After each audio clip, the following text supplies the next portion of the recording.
दोस्तों याद रखना, तगड़ा और मजबूत जवान पता कौन होता है? जिसकी नजरें पूरी तरह उसके कंट्रोल में हो।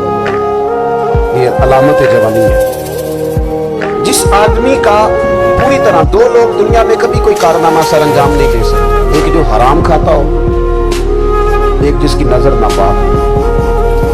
मोहम्मद बिन कासिम जब यहाँ आए थे ना, तो एक दिन बड़े परेशान थे, तो एक बुजुर्ग कहने लगे आप क्यों परेशान हैं? कहने लगे राजा दहर से मुकाबला है और हमारी फौज तो सिंध के रास्ते भी नहीं जानती, जुबान भी नहीं जानती, लड़ेंगे कैसे?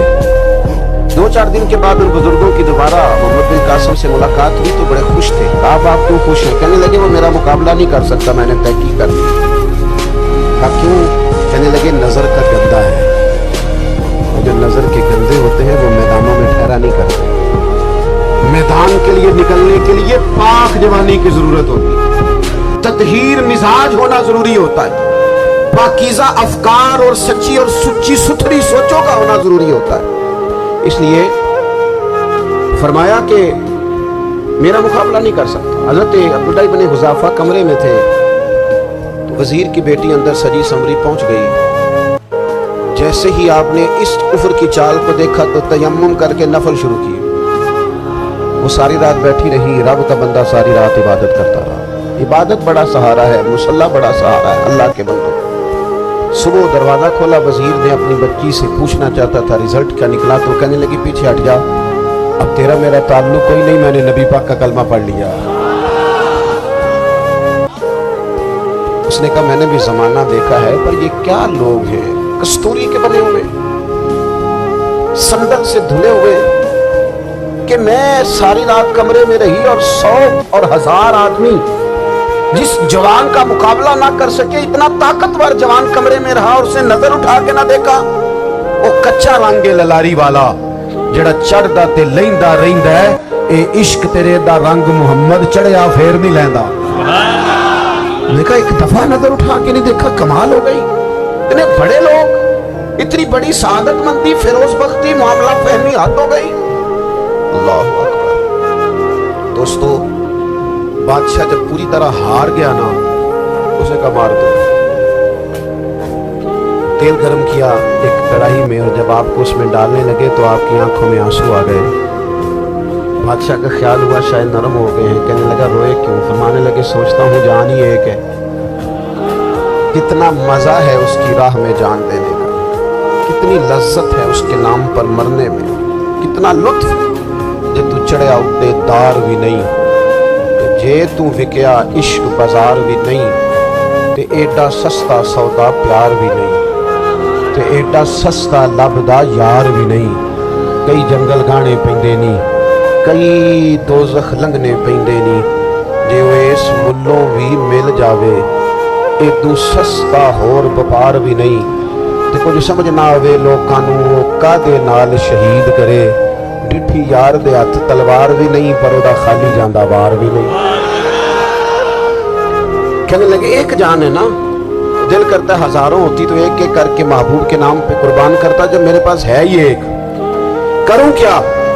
हजरत अब्दुल्ला इब्न हुज़ाफा रज़ियल्लाहु ताला अन्हु जब रोए और बादशाह ने ये बात सुनी, तो बादशाह उठ के खड़ा हो गया, सारे वजीरों मुशीरों को कहने लगा तुमने कहा था ना बंदा जाया करने वाला नहीं, ये भी जाया करने वाला नहीं। कहने लगा मेरा माथा चूमो, तुम जैसे लोगों को कत्ल नहीं करना चाहिए, आजाद करना चाहिए। अजीज, अपनी जिंदगी से ना ये बहुत ज्यादा हिरस, हवस, तमा, और ये किसी बात की भी हो, हिरस सिर्फ पैसों की नहीं होती, शोहरत की भी होती है, ये बीमारी इंसान को इख्तिदार की भी होती है, तारीफ की भी बीमारी होती है, ये सारे नुक्स होते हैं लोगों को, और माज़अल्लाह बात जुब्बों कुब्बों के अंदर भी होते हैं, वहां भी पनपते हैं। अपनी जिंदगी जब तक उस सादगी में नहीं लाओगे जो रसूल पाक ने अता फरमाई, जब लोग आसानियों में पूरी तरह उलझ गए तो फिर वो दूर हुए और कुफर चढ़ गया। दूसरी बात, अल्लाह के महबूब सल्लल्लाहु अलैहि वसल्लम की मोहब्बत हमसे तकाजा करती है कि हम उस मिशन के लिए काम करें जिस मिशन के लिए रसूल पाक ने काम फरमाया। हम सारे काम बड़ी मजबूती से, सोच समझ के, तदब्बुर से, हिकमत से, तकाजों को मद्देनजर रखते हुए करते हैं सारे काम। दीन के काम में हमारा मिजाज नहीं होता, ओ हो जाएगा जी आप बिस्मिल्लाह पढ़ें जी, शुरू करें जी, आप तकाजों को समझें, चीजों को दबाएं नहीं, चीजों पर गौर करें। किसी के ज़हन की सतह पर सवाल उभरता है, उसका तसल्ली बख्श जवाब दें। अपनी जिंदगी में दीन के काम के लिए अपने आप को वक्फ करें। और दीन के काम के बहुत सारे पहलू हैं। हजारों लोगों को कुरान पाक ठीक पढ़ना नहीं आता, हजारहा लोग हैं जो कुरान मजीद के मतलब से आगाह नहीं है।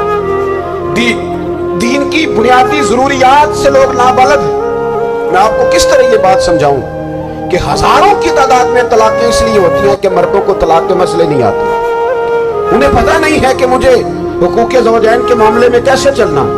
ढेर सारे घरों में तबाही इसलिए है कि तरबियत औलाद का दीनी मनहज हमें नहीं पता। अपना हिस्सा मिलाएं दीन के काम में। एक आदमी को अगर तू नमाजी करने में कामयाब हो गया, तेरी जिंदगी बदल गई। वो दीन बेजार लोग जो हमारे बीच बैठ के हमारी नौजवान नस्ल को पगड़ी और दाढ़ी का नाम लेके बुनियादी तौर पर दीन से दूर करते हैं, ऐसे नौजवानों को दीन का पैगाम मोहब्बत देकर दीन के करीब करना हमारी ड्यूटियों का हिस्सा है। हमें जिम्मेदारी का एहसास करना पड़ेगा, हमें ये खास कदम उठाना पड़ेगा, तवज्जो देनी पड़ेगी। मसाजिद, मदारस, मैं आपसे अर्ज करूं, इतनी डट के मुखालफत होती है ना मदरसों की, इतनी डट के।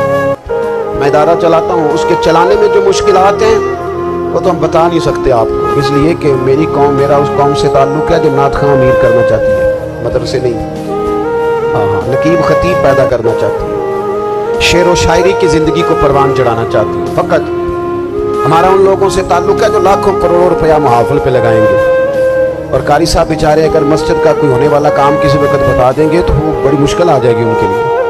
ये कैसे हो सकता है, आपने ये ड्यूटी बता दी। मदारस, और जितना अहम रोल दीन को फैलाने में मदारस इस्लामिया का है, इतनी जबरदस्त, लोगों का ख्याल होता है मेरी तरह के लोग शायद काम करते हैं, ड्यूटी करते हैं। ये 10-15 लोग आपको नजर आते हैं जो आपको कहीं मीडिया पर या इधर उधर ड्यूटी करते, मुखलिस लोग अपनी जगह पे, वो भी बड़ा ही काम कर रहे हैं। जो मीडिया पे आके भी इखलास से और दर्द दिल से को दीन की, उनकी भी किसी बात की हौसला शिकनी नहीं। लेकिन हजारहा असातिज़ा जो मदारस में बैठ के पढ़ाते हैं, इन्होंने वो सारे लोग तैयार, आप समझ नहीं सकते कितना बड़ा काम। हिफ्स का उस्ताद जो होता है ना, उसकी ड्यूटी 24 घंटे होती है फजर से पहले, और उसने बच्चों को उठाना। तनख्वाह तो हम उन्हें देना नहीं ना चाहते जी, तनख्वाह नहीं दे दी उन्होंने। अभी मौलवी अमीर ना हो जाए, मौलवी ने तो सूट भी 7वीं वाली रात दे दी है ताकि किधरे सुहा के ईद वाले दिन पा ना लवे, क्योंकि 7वीं तो बाद दर्जी फटता ही कोई नहीं, क्यों हजरत ऐसे ही है ना,